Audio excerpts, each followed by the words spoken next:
Hi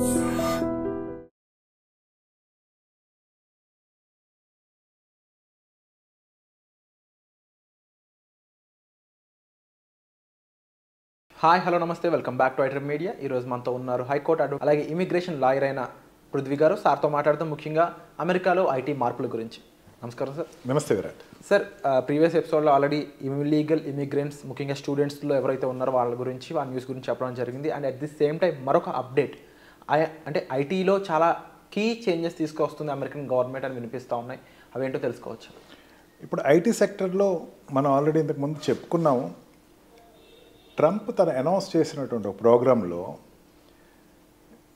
about 64 lakh crores of Indian కరెన్సీలో మనం చెప్పాలంటే ఏఐకి తన ప్రోత్సాహకాలు ఇవ్వటం జరుగుతుంది అని చెప్పేసి తను అనౌన్స్ చేయడం జరిగింది. ఇంత పెద్ద పెట్టుబడులు అన్నది ఏ గవర్నమెంట్ యుఎస్ ఇప్పటివరకు ఉండేతారో ఏ గవర్నమెంట్ దాని పెట్టుబడి పెట్టలేదని చెప్పచ్చు. అంటే అది ఎంత పెద్ద అమౌంట్ అంటే కొన్ని కంట్రీస్ యొక్క జీడిపికి అని చెప్పచ్చు. అంటే ఆర్టిఫిషియల్ ఇంటెలిజెన్స్ కాంపిటీషన్ ఒకటి నడుస్తుంది. టిక్టాక్ గురించి ఉండేటువంటి కాంపిటీషన్ కానీ కొన్ని సంస్థల యొక్క కాంపిటీషన్ కానీ. ఎందుకంటే ఈ గవర్నమెంట్లో కొంతమంది ఈ సాఫ్ట్వేర్ సెక్టర్లో ఉన్నవాళ్ళు గవర్నమెంట్లో ఉన్నారు. ఓపెన్ ట్రూత్ అందరికీ తెలిసిందే అది.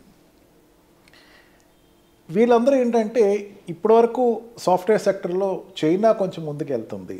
చైనా నుంచి కొంచెం అడ్డుకోవాలా, చైనా నుంచి మనం ఎదుర్కోవాలా, చైనా నుంచి కాంపిటీషన్ కన్నా మనం ముందు కనపడాలా, మళ్ళీ మేక్ అమెరికా గ్రేట్ అమెరికా అని చెప్పేసి అన్న దాంట్లో ఏం చేశారంటే ఈ సాఫ్ట్వేర్ సెక్టర్స్లో కొంచెం ఎక్కువ కాన్సన్ట్రేట్ చేయాలా. ఈ సాఫ్ట్వేర్ సెక్టర్స్లో మెయిన్ ఆర్టిఫిషియల్ ఇంటెలిజెన్స్లో మనం పైన టాప్ పొజిషన్లో మనం ఉండాలా, మనం రేసెస్లో ముందు వెళ్ళాలా. ఏదైనా సరే America artificial intelligence number 1 country కింద ప్రూవ్ అవ్వాలి అని చెప్పేసి గవర్నమెంట్ ఒక నిర్ణయం తీసుకుంది.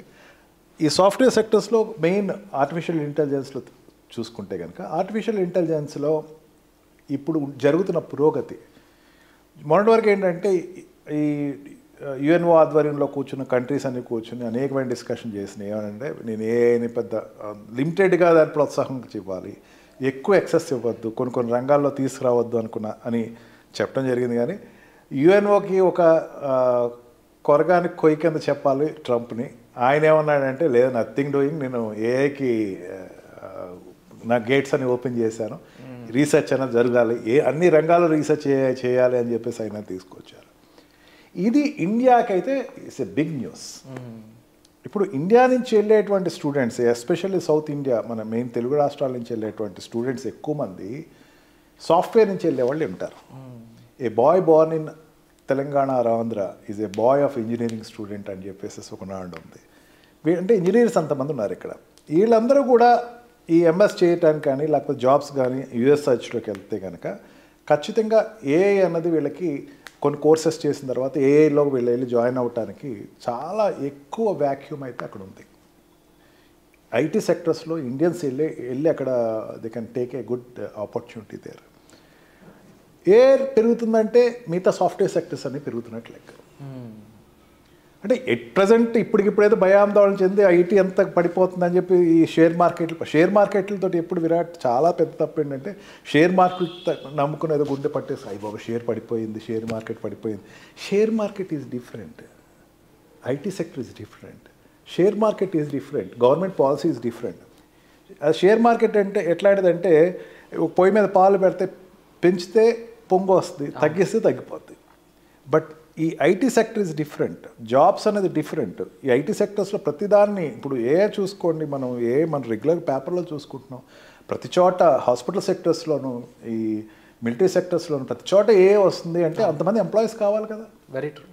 వాళ్ళు ఎవరు ఆర్డినరీ ఒక టెక్నికల్ ఎంప్లాయీ, ఒక మెకానికలో లేకపోతే ఒక ఎలక్ట్రికల్ ఉన్న ఐటీలో ప్రోడక్ట్కి సంబంధించిన దానికి సంబంధించిన ఎంప్లాయీ ఆపర్చునిటీస్ అనేవి వేరేగా ఉంటూ ఉంటాయి. ఆ ప్రోడక్ట్ హిట్ అవ్వడం, ఫ్లాప్ అవ్వడం, అందులో దాన్ని బట్టి స్టాక్ మార్కెట్ సంబంధించిన చేంజెస్ అనేవి వేరే ఉంటాయి. సంహౌ రిలేటబుల్ ఉన్న ఒక గ్యాప్ అనేది ఉంటుంది, గ్యాప్ ఉంటుంది ఇంపాక్ట్కి. ఈ ఐటీ సెక్టర్ అనేది ఎట్లాంటిదంటే సెక్టర్ వచ్చింది అంటే ఆర్టిఫిషియల్ ఇంటెలిజెన్స్ వచ్చిందంటే ఐటీ సెక్టర్ పెరుగుతున్నట్లు లెక్క. వీళ్ళందరూ కూడా మెకానికల్ ఇంజనీరింగ్ చేసిన వాళ్ళు, లేకపోతే ఎలక్ట్రికల్ ఇంజనీరింగ్ చేసిన వాళ్ళు, ట్రిపుల్ చేసిన వాళ్ళు రారు కదా. కంప్యూటర్ ఇంజనీరింగ్ చేసిన వాళ్ళే అక్కడికి వెళ్ళి కూర్చుంటారు, లేకపోతే కంప్యూటర్ కోర్సెస్ చేసిన వాళ్ళు అక్కడికి వెళ్ళి కూర్చుంటారు. IT sector is blooming up. ఇప్పుడు తన ఇన్ని $1 బిలియన్ పెట్టుబడి పెడుతున్నాడు అంటే ఆ $1 బిలియన్ సంబంధించిన సెక్టర్ ఒకటి పెరుగుతుంది అంటే ఖచ్చితంగా ఐటీ సెక్టర్ పెరుగుతుంది అక్కడ.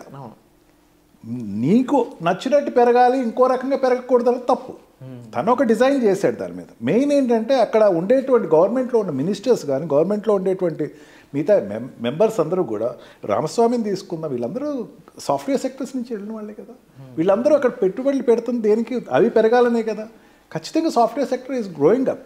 అంటే ఇప్పుడు ఏంటి, యాజ్ ఆఫ్ నౌ ఇమీడియట్గా తీసుకోదు, ఏదైనా ఇమీడియట్ పాలసీస్ ఒకటి తీసుకోవద్దు, బడ్జెట్స్ వస్తే కానీ మనకు తెలియదు. ఇక్కడ ఆ సాఫ్ట్వేర్ సెక్టర్స్లో కోణాలు మారుతున్నాయి కానీ సెక్టర్ మాత్రం విపరీతమైన గ్రోత్ ఉంది. నా ఉద్దేశ ప్రకారం ఖచ్చితంగా ఒక 6 to 7 months తర్వాత సాఫ్ట్వేర్ సెక్టర్ ఎంత పెరుగుతుంది అనేది మనకి ఈజీగా కనపడిపోతుంది. ఏ సెక్టర్స్ పెరుగుతున్నాయి అంటే స్టూడెంట్స్ కావాలా, ఏ టెక్నీషియన్స్, ఎవరు నో సీనియర్ ఈజ్ దేర్. అది వచ్చి 4 years అంతా అయింది. ఆర్టిఫిషియల్ ఇంటెలిజెన్స్ కోర్స్ వచ్చి 4 years అయినట్టుంది హార్డ్లీ. ఈ లోపల ఉండే స్టూడెంట్స్ ఎంతమంది ఉంటారు అంటే ఇంకా పెరగాలి సెక్టర్స్లో. ఇక ముందు భవిష్యత్ అంతా ఇదే ఆర్టిఫిషియల్ ఇంటెలిజెన్స్ అని చెప్పి ప్రతి వాళ్ళు చెప్తున్నారు. దీనిని క్యాచ్ చేయాలి అని ట్రంప్ ఏదైతే ముందుకు వచ్చి తీసుకున్నాడో, దీని కాంపిటేటర్ తను చైనా. ఈ సెక్టర్ తను తీసుకున్న తర్వాత ఆటోమేటిక్గా software sector is nearly coming future ఒక భూమి కింద పెరుగుతుంది, దాంట్లో డౌటే లేదు. Wonderful sir. అండ్ ముఖ్యంగా చాలామంది మరొకసారి భయపడతా ఉన్నారు. సో అలా కాకుండా చాలా పాజిటివ్గానే సిచ్యువేషన్స్ ఉన్నాయి. ముఖ్యంగా ఏదైనా డెవలప్మెంట్ వస్తుందంటే దాని నుంచి ఇంకా ఎంప్లాయ్మెంట్ ఆపర్చునిటీస్ పుట్టుకొస్తాయని మీరు చెప్పిన విధానం కానీ, అండ్ మరీ ముఖ్యంగా ట్రంప్ అనే పర్సన్ స్కిల్ సెట్ ఉన్న పీపుల్కి అయితే వ్యతిరేకం కాదు, ఓన్లీ ఇల్లీగల్గా కానీ లేకపోతే ఎవరైతే మెరిట్ లేకుండా ఉంటారో వాళ్ళకి మాత్రం వ్యతిరేకం అనే విధంగానే ఆయన చర్యలు కూడా చాలా కనిపిస్తూ ఉన్నాయి. సో దాని ప్రకారం చూసుకున్నా కూడా మీరు మీ స్కిల్ సెట్ పెంచుకోవడం, మీ మీద మీరు టైం ఇన్వెస్ట్మెంట్ చేయడం, ఈ నాలెడ్జ్ పెంచుకోవడం అనేది చాలా ఇంపార్టెంట్ అండి. సో దానికి సంబంధించిన విషయాలు మీకు మరింత అవగాహన కావాలి ఇమిగ్రేషన్కి సంబంధించి అనుకున్నా, లేదంటే ఆ కంట్రీకి సంబంధించిన రూల్స్ అండ్ రెగ్యులేషన్స్ అయి ఉండొచ్చు, లేదంటే ఇమిగ్రేషన్ పరంగా లా అవాయిడింగ్ సంబంధించిన రూల్స్ అండ్ రెగ్యులేషన్స్ అయి ఉండొచ్చు.